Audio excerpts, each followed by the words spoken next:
আসসালামু আলাইকুম। আজকে আমার মহাজনের শুভ হালখাতা, তাই হালখাতা খাওয়ার জন্য দোকান থেকে বের হলাম, রওনা দিব। আমরা তিনজন যাব হালখাতা খাইতে, আমি, রায়হান আর রঞ্জিত। তো এর সাথে একটা ছাগল দেখে মনে পড়লো রঞ্জিত তো আজকে খাসি খাবে, সেজন্য অনেক ভালো লাগতেছে। অবশেষে ফাইনালি এবং যাওয়ার যাচ্ছি।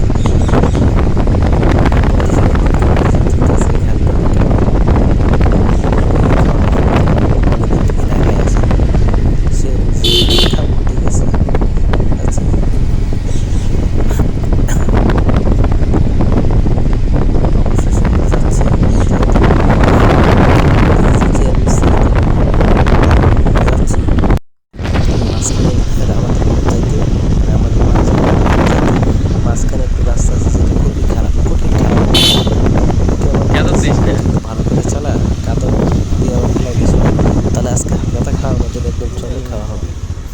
ও একটু সাবধানে যাচ্ছে, কারণ ড্রাইভার তো আমার পাখি আর সবসময় রুটে থাকে। পাকা ড্রাইভার নিয়েই চলতেছি, যাচ্ছি, তিনজনে মিলে যাচ্ছি। রাস্তা তো অনেক খারাপ, সেগুলো কেয়ার আস্তে আস্তে যাচ্ছে। পরে লাগাবো, পয়সা লাগাবো, পরে রাত করে বেঁধে লাগাবো। অবশেষে আমরা আমাদের গন্তব্যস্থানে পৌঁছে গেলাম। অবশেষে আমরা যেহেতু আমাদের গন্তব্যস্থানে চলে আসছি। রঞ্জিতকে বললাম যে আমার দোকানের সামনে বেরো। কি মার্কেটের থেকে দোকানের সামনে যেহেতু গেল, যেহেতু মানুষ টাকা পয়সা পায় সেটা আগে দিতে হবে, ঋণ পরিশোধ করতে হবে। এবং হালখাতার ব্যানার দেখলাম, প্রথমে হালখাতার ব্যানারটা দেখে নিলাম। যেহেতু হালখাতা খেতে আসছি সেহেতু টাকা পয়সাগুলো আগে দিতে হবে, তাই টাকা পয়সাগুলো অনেক পেড করে দিলাম। আমার মহাজন অনেক খুশি, সমস্যা নেই। সে আমাকে ধন্যবাদ জ্ঞাপন করলো এবং বললো যে আপনার লেনদেন অনেক ভালো।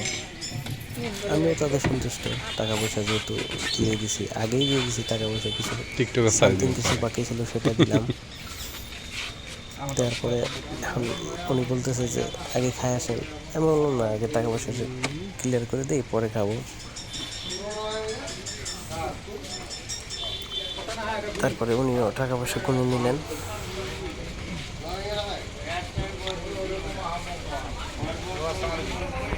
এবার খাওয়া দাওয়ার পালা, এবং খাওয়ার জন্য গেলাম।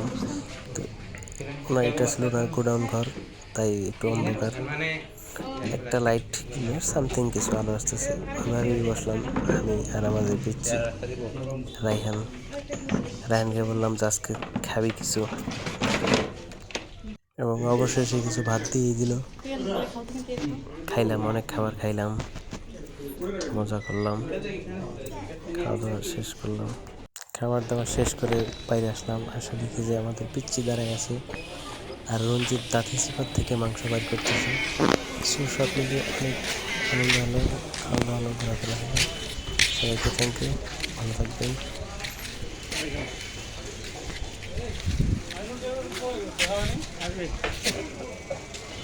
দোকানে দেখলাম আর বাদল ভাই আসবে।